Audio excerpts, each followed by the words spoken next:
திரு ஸ்ரீதரன் அவர்கள் வருவதாக வர ஆசையாக இருப்பதாகவும், ஆனால் அதிலே சிவில் சமூகம்,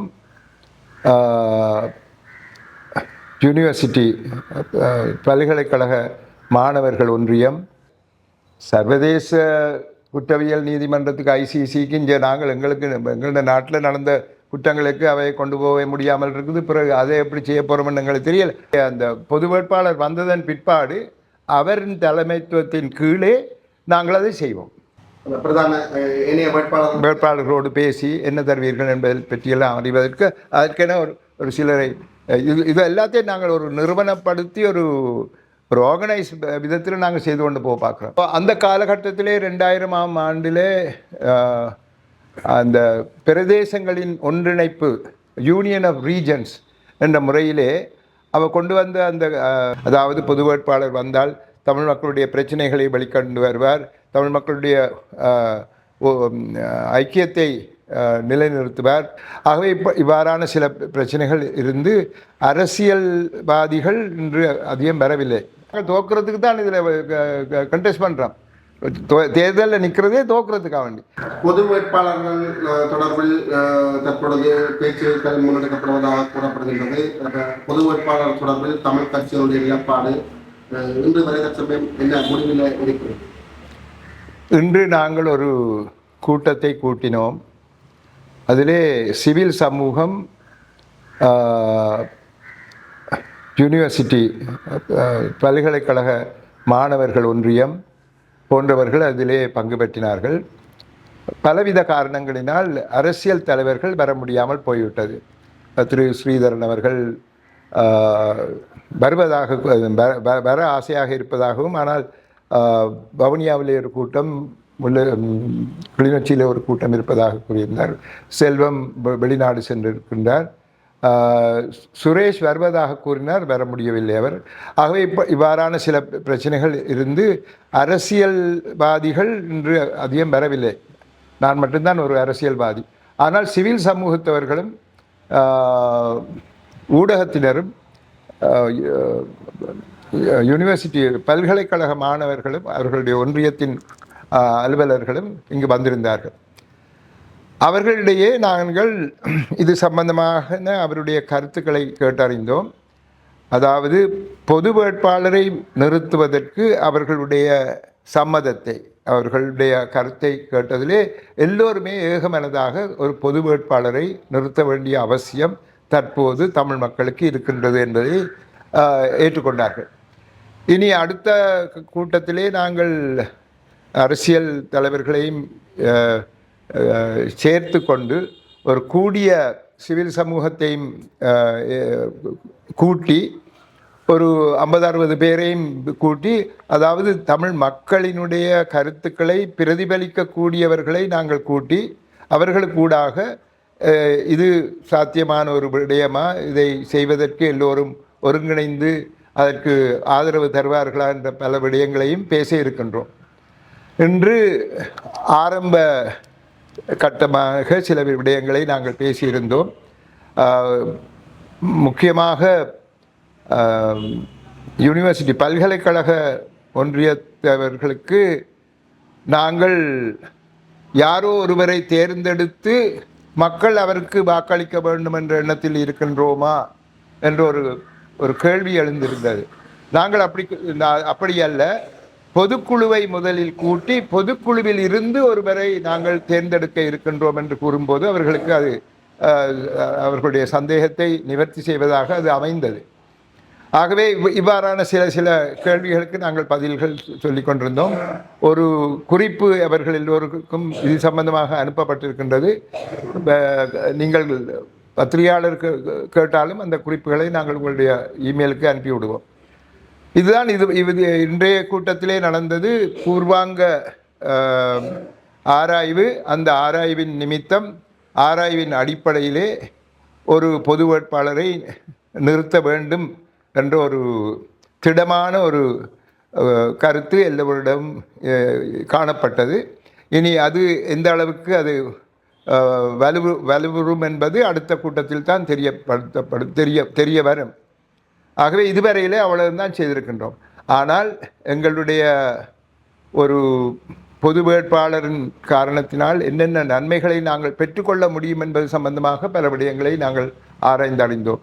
அதாவது பொது வேட்பாளர் வந்தால் தமிழ் மக்களுடைய பிரச்சனைகளை வெளிக்கொண்டு வருவார், தமிழ் மக்களுடைய ஐக்கியத்தை நிலைநிறுத்துவார், சிங்கள மக்களுடன் பல விடயங்களை பேசி அவர்களுக்கு இருக்கும் தமிழ் மக்களுக்கு எதிராக இருக்கும் சில மயக்கங்களை தீர்க்கக்கூடியதாக இருக்கும், வெளிநாட்டு அரசாங்கங்களுக்கு எங்களுடைய பிரச்சனைகளை எடுத்துக்கூறக்கூடியதாக இருக்கும் என்று இவ்விதமான பலவிதமான விஷயங்களையும் நாங்கள் ஒரு பொது வேட்பாளரின் ஊடாக செய்யக்கூடும். அதற்குரிய தக்க ஒரு பொது வேட்பாளரை நாங்கள் தேர்ந்தெடுக்க வேண்டும் என்ற ஒரு அடிப்படையில் நாங்கள் இன்று எங்களுடைய கூட்டத்தை நடத்தி அடுத்த கூட்டத்தை வெகு விரைவிலே நடத்த இருக்கின்றோம்.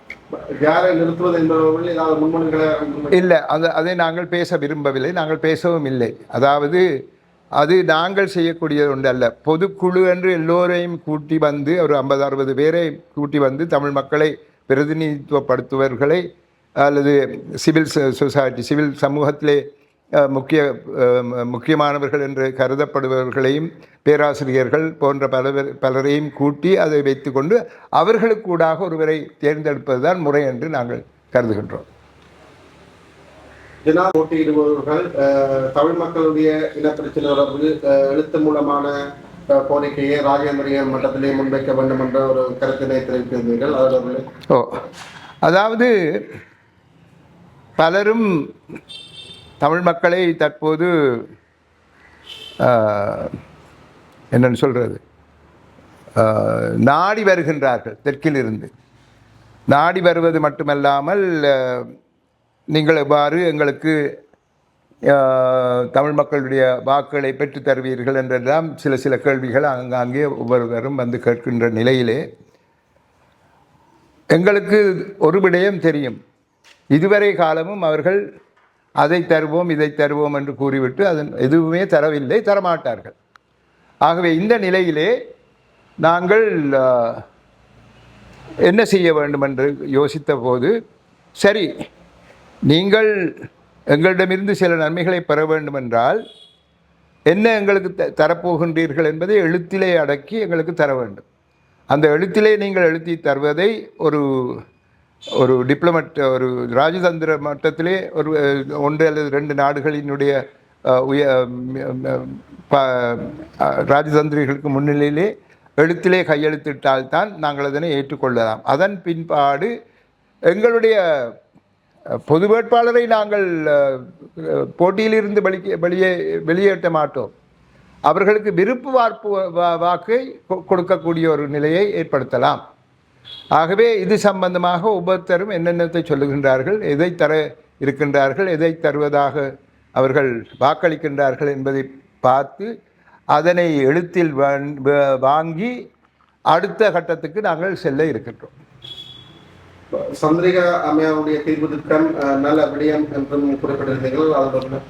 அந்த காலகட்டத்திலே 2000ஆம் ஆண்டிலே அந்த பிரதேசங்களின் ஒன்றிணைப்பு யூனியன் ஆஃப் ரீஜன்ஸ் என்ற முறையிலே அவர் கொண்டு வந்த அந்த ஒரு அரசியல் யாப்பு வரைவு பலருடைய ஆதரவையும் பெற்றது தமிழ் மக்களிடையே. அதுக்கு காரணகத்தாக இருந்தது நீலன் திருச்செல்வம், மற்றது சிங்களவரிடையே ஜிஎல்பி ரிசோ, எனக்கு யாரென்று நினைவில்லை. அவர்கள் எல்லோரும் சேர்ந்து செய்யது.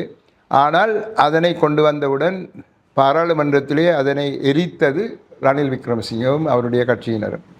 ஆகவே ஒருவர் நன்மை செய்வதானால் இன்னொருவர் அதற்கு எதிரான நடவடிக்கையிலே இறங்குவார். இதுதான் எங்களுடைய சரித்திரம்.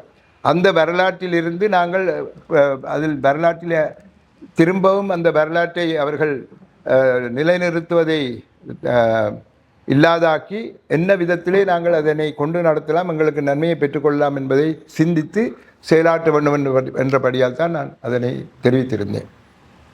பிரதான வேட்பாளர்கள் எழுத்து மூலமான கோரிக்கையை தமிழ் மக்கள் பிரச்சனை முன்வைக்க இது தொடர்பான கோரிக்கைகளை நீங்கள் அவர்களுக்கு விடுவதற்கு விட இருக்கிறீர்கள். அது பொதுக்குழு தீர்மானித்து அது சம்பந்தமாக நடவடிக்கைகளை எடுக்கும். நாங்கள் சில பொதுக்குழுவின் ஊடாக சில குழுக்களை வேறு உபகுழுக்களை நியமிக்க இருக்கின்றோம். அவர்கள் அதனை செய்வார்கள்.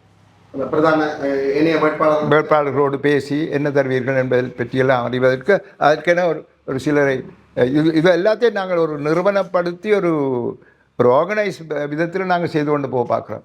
இது சும்மா நினைச்ச மாதிரி செய்யாமல் எல்லாரையும் கூப்பிட்டு, என்றால் நான் நினைச்சு ஒருத்தரை கொண்டு வந்து போடுறதுலையும் பார்க்க எல்லாரும் சேர்ந்து வேற போடுவோம்னு சொன்னால் தான் அதில் ஒரு மதிப்பு இருக்கின்றது. அந்த விதத்திலே அவர்களுடன் என்னென்ன பேச வேண்டும், எதை அறிய வேண்டும் என்பதை பற்றியெல்லாம் சிந்தித்து செயலாற்ற அந்த உபகுழுக்கள் இருக்கின்றன. அவர்கள் குறிப்பிட்டிருக்கின்றோம் அந்த குழுக்களை.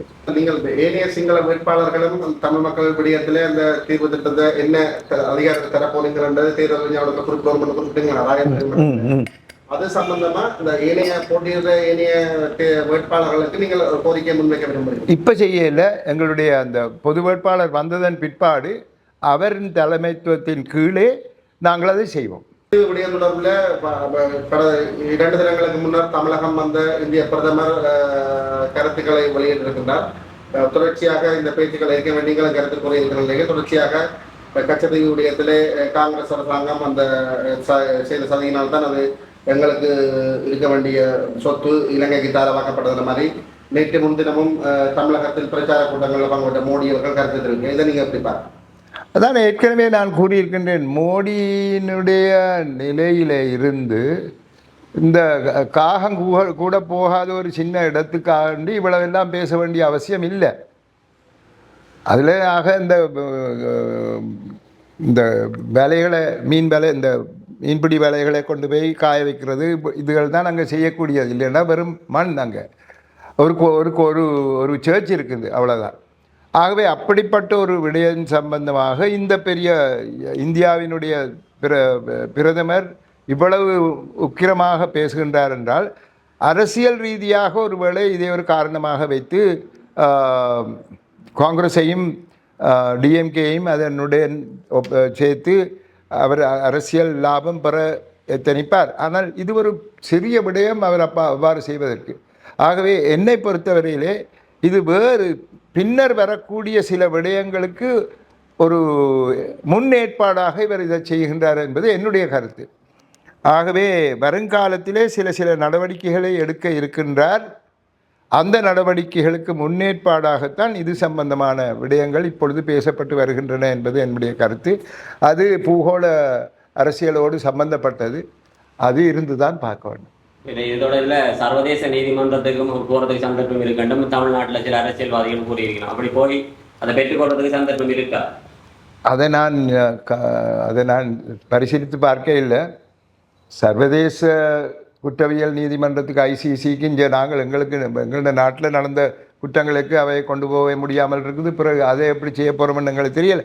ஆனால் ஐசிசி கொண்டு போகிறதுல ஒரு சிக்கல் இருக்குது. என்னென்றால் இலங்கை அதுக்கு அந்த ரோம் ஸ்டாட்யூட்டில் கையெழுத்து வைக்க இல்லை. ஆகவே நாங்கள் எங்களை கொண்டு போக இயலாது. கொண்டு போகிறோன்னு சொன்னால் செக்யூரிட்டி கவுன்சிலில் இருந்து யாராவது ஒரு உறுப்பினர் அதனை கொண்டு வர வேண்டும் அவர்களுக்கு எதிராக. அதுக்கு தான் இவை சீனா பிடிச்சு வச்சு கொண்டிருக்கணும். அப்படியே ஒவ்வொன்று செய்து கொண்டிருக்கணும். இது சம்பந்தமாக ஐசிசிக்கு இதனை கொண்டு போகலாமோ என்பது நான் பரிசீலித்து பார்க்கவில்லை. ஆகவே நான் சொல்லக்கூடாது. சும்மா பார்க்கிற பார்வையில் தான் இருந்து நான் சில விஷயங்களை இப்போ உங்களுக்கு சொன்னேன். இன்றைக்கு நடந்த ஒரு ஊடக சந்திப்பில் EPDP ஊடக பேச்சாளர் ஸ்ரீரங்கேஸ்வரன் நீங்க ஸ்ரீலங்கா சுதந்திர கட்சியின் ஆதரவாளராக செயற்பட ஆரம்பித்திருக்கிறார். அதுக்கு நான் என்ன செய்ய? அப்போ அவர் எனக்கிட்டேயோ அல்லது அவர் இப்போ ரணிலோடு சேர்ந்துட்டார்.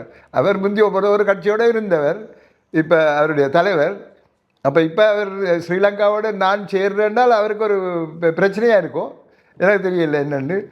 நாங்கள் எந்த விதமான கட்சி ரீதியாக தெற்கத்திய கட்சிகள் சம்பந்தமாக இனியும் நாங்கள் நம்பிக்கொண்டிருக்க முடியாத நிலையில் இருக்கின்றோம். ஆகவே தமிழ் மக்கள் சார்பிலே ஒரு பொது வேட்பாளரை முன்வைத்து நாங்கள் நடவடிக்கைகளிலே இறங்க வேண்டி இருக்கின்றது. இவ்வாறு செய்தால் ஏதோ ஒருவருக்கு நன்மை அங்கே கிடைக்கும் இங்கே கிடைக்கும் என்று கூறுவதெல்லாம் அது உண்மையல்ல. ஏனென்றால் சிங்கள மக்களினுடைய வாக்குகள் மூன்றாக பிரிய போகின்றன. நாங்கள் இதில் வர்றதால அந்த பிரிவு, அதாவது அவங்க இருக்க பிரிவு எங்களுடைய இதில் இந்த விதமான நாங்கள் தோக்குறதுக்கு தான் இதில் கண்டெஸ்ட் பண்ணுறோம். தேர்தலில் நிற்கிறதே தோக்குறதுக்காக வேண்டி. ஆனால் எங்களுடைய தமிழ் மக்களுடைய பிரச்சனைகளை ஒருங்கிணைத்து ஒருமித்து எல்லாருக்கும் சொல்லக்கூடியதாக செய்கிறோம். ஆனால் இதில் வரக்கூடிய பிரச்சனை என்னென்றால், அந்த 100ல் 50% கிடைக்க வேண்டும் என்று இருக்குது. அந்த 3 பேருக்குள்ள ஒருத்தருக்கும் கிடைக்காம போகக்கூடும். ஆகவே அந்த நேரத்திலே அவர்கள் எங்களுடன் வந்து பேச வேண்டிய அவசியம் இருக்குது. அந்த நேரத்தில் பேசும்போது நாங்கள் சில விடயங்களை அப்போ தான் அந்த மற்றது நான் முந்தி சொன்னது மாதிரி இன்டர்நேஷ்னல் இந்த டிப்ளமேட்ஸ் ராஜதந்திரிகள் முன்னிலையிலே அவர்கள் எதனை தரப்போகின்றோம் என்பதை வெளிப்படையாக எழுத்து மூலமாக எடுத்து தந்தால் நாங்கள் அவர்களுக்கு ஒரு விருப்பு வாக்கு கொடுப்பதற்கு நாங்கள் அதுக்கு இசையலாம். அது இருந்து பார்க்கணும்.